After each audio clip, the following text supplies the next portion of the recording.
Hello friends, வணக்கம் and welcome. எல்லாரும் எப்படி இருக்கீங்க? இப்போ தான் நீங்கள் மொத ஃப்ரம் கோவை சேனல் பார்க்குறீங்கன்னா மறக்காமல் சப்ஸ்கிரைப் பண்ணிக்கோங்க. பெல் ஐக்கானை கிளிக் பண்ண மறந்துடாதீங்க.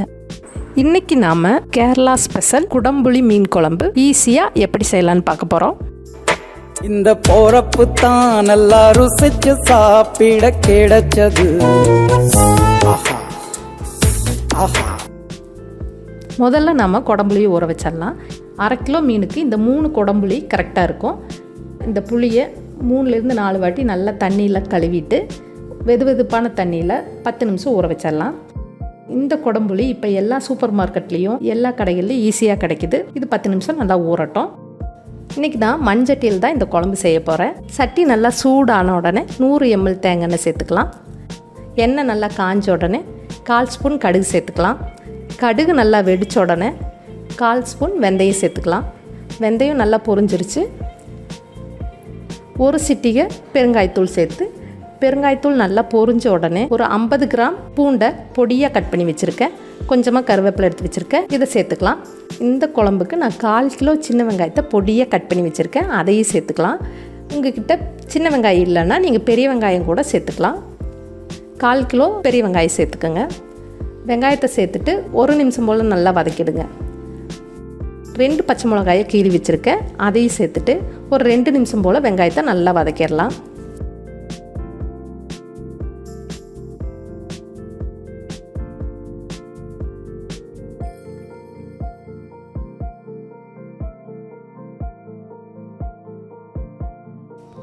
வெங்காயம் நல்லா வதங்கிடுச்சு. நான் இந்த குழம்புக்கு ஒரு மீடியம் சைஸ் தக்காளியை கட் பண்ணி வச்சுருக்கேன், அதையும் சேர்த்துக்கலாம். இது கேரளாவில் எல்லார் வீட்லேயும் செய்கிற ரொம்ப ஸ்பெஷலான மீன் குழம்பு. இந்த குழம்புக்கு தேவையான அளவு உப்பு இப்போவே சேர்த்துக்கலாம். உப்பு சேர்த்துட்டோன்னா தக்காளி சீக்கிரமாக வதங்கிடும். தக்காளி வெங்காயம் நல்ல குழைவாக வேகிற அளவுக்கு நல்லா வதக்கிடலாம்.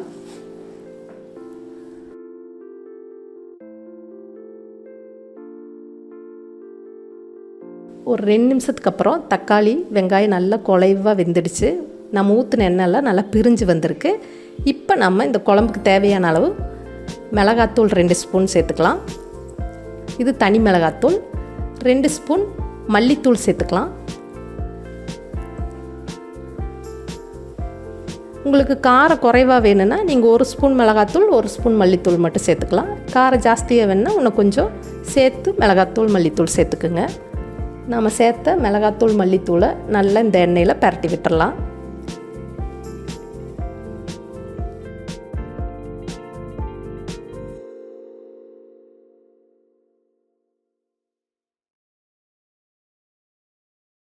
மிளகாத்தூள் மல்லித்தூள் நல்ல எண்ணெயில் வதங்கிடுச்சு.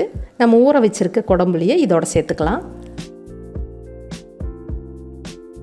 நல்ல தூக்கலான புளிப்பு வேணுன்றவங்க இந்த குடம்புளியோடு அப்படியே அந்த தண்ணியை சேர்த்துக்கோங்க. மீடியமான புளிப்பு மட்டும் போதும்னு நினைக்கிறவங்க இந்த குடம்புளியை நல்லா கரைச்சிட்டு வெறும் தண்ணி மட்டும் சேர்த்துக்கோங்க. தூக்கலான புளிப்புக்காக நான் இந்த குடம்புளியை அப்படியே சேர்த்துக்கிறேன். குழம்புக்கு தேவையான அளவு தண்ணி ஊற்றிட்டு உப்பு காரம் எல்லாம் பார்த்துட்டு 5 நிமிஷம் இந்த குழம்பை பச்சை வாசம் போக ஒரு மூடி போட்டு கொதிக்க வச்சிடலாம். 5 நிமிஷத்துக்கு அப்புறம் குழம்பு சூப்பராக மணம் வருது. நல்லா பச்சை வாசம் எல்லாம் போயிடுச்சு. குழம்பு நல்லா திக்காயிடுச்சு. 1/2 கிலோ ஊளி மீனை கழுவி எடுத்து வச்சுருக்கேன். குழம்பு நல்லா கொதிச்சிருச்சு. நம்ம இந்த மீனை குழம்புல சேர்த்துடலாம். நீங்கள் எந்த மீன்னாலும் சேர்த்துக்கலாம்.